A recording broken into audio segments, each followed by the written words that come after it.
আসসালামু আলাইকুম রহমতুল্লাহ। আমাদের আজকের আলোচনার টপিক হচ্ছে ইলমে সরফ কি। ইলমে সরফকে সংক্ষিপ্তভাবে বলতে গেলে বলা যায় শব্দ রূপান্তর শাস্ত্র, অর্থাৎ আরবি ভাষার যেই শাস্ত্রে একটি শব্দের বিভিন্ন পরিবর্তন সংক্রান্ত আলোচনা করা হয় এবং শব্দের পরিবর্তনের মাঝে এর অর্থের কী কী পরিবর্তন আসে, এই ধরনের বিশদ বিস্তারিত যেই আলোচনা করা হয় তাই হচ্ছে ইলমে সরফ। চলুন বিষয়টি একটি উদাহরণের মাধ্যমে আরেকটু সহজভাবে বুঝে নেওয়া যাক।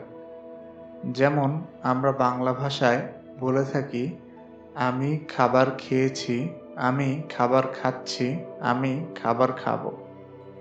এখন এই খেয়েছি, খাচ্ছি এবং খাবো এই তিনটি শব্দে ইয়েছি, ছি এবং বো এই তিনটি ভিন্ন শব্দাংশ জড়িত হয়েছে খাওয়া শব্দটির সাথে। খাওয়া শব্দটির সাথে এই বিভিন্ন যে পরিবর্তন জড়িত হয়ে এর বিভিন্ন ভিন্ন ভিন্ন অর্থ দিচ্ছে, তো এটি মূলত ইলমে সরফের আলোচনার বিষয়।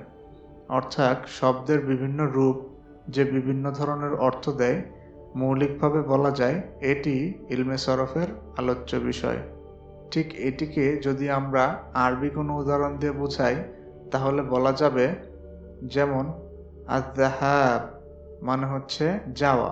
এখন যদি আমরা একে বলি যাহাবা, তাহলে এর অর্থ আসবে সে গেল।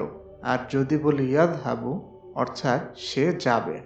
এই যাহাব শব্দটার সাথেই দুটি শব্দ ভিন্ন ধরনের গঠন হয়ে এর ভিন্ন ভিন্ন অর্থ দিচ্ছে।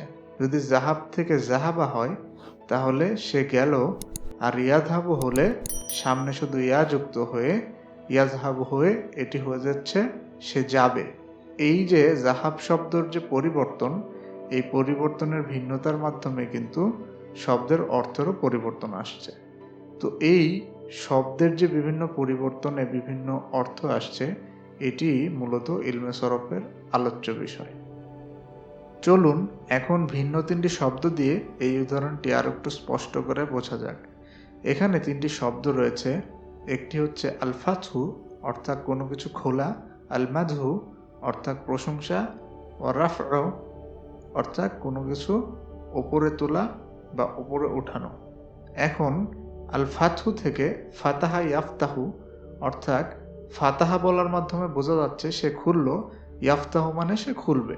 ঠিক একই রকমভাবে আল মাদহু থেকে মাদাহা সে প্রশংসা করল, ইয়ামদাহু মানে সে প্রশংসা করে বা করবে। ঠিক একইভাবে আর রাফউ থেকে রাফা সে উপরে তুলল, ইয়ারফাউ মানে সে উপরে তুলবে। তো ঠিক একইভাবে অন্যান্য সকল শব্দের ক্ষেত্রেই একটি শব্দের বা মূল শব্দের যে ভিন্ন ভিন্ন পরিবর্তন আসার মাধ্যমে অর্থেরও ভিন্ন ভিন্ন পরিবর্তন হয়, এটি ইলমে সরফের আলোচ্য বিষয়।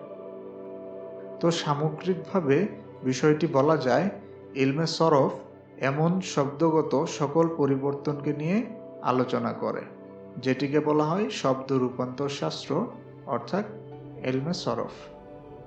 আল্লাহ সুবহানাহু ওয়া তাআলা আমাদেরকে ইলমে সরফ, ইলমে নাহু এবং আরবি ব্যাকরণের বিভিন্ন কাওয়ায়েদ জানার মাধ্যমে আরবি ভাষার প্রতি সুদৃঢ় এক বুঝ এবং পাণ্ডিত্য দান করুক, এবং এর দ্বারা আমাদেরকে কোরআন এবং হাদিস বুঝে তার নৈকট্য অর্জনের তৌফিক দান করুক।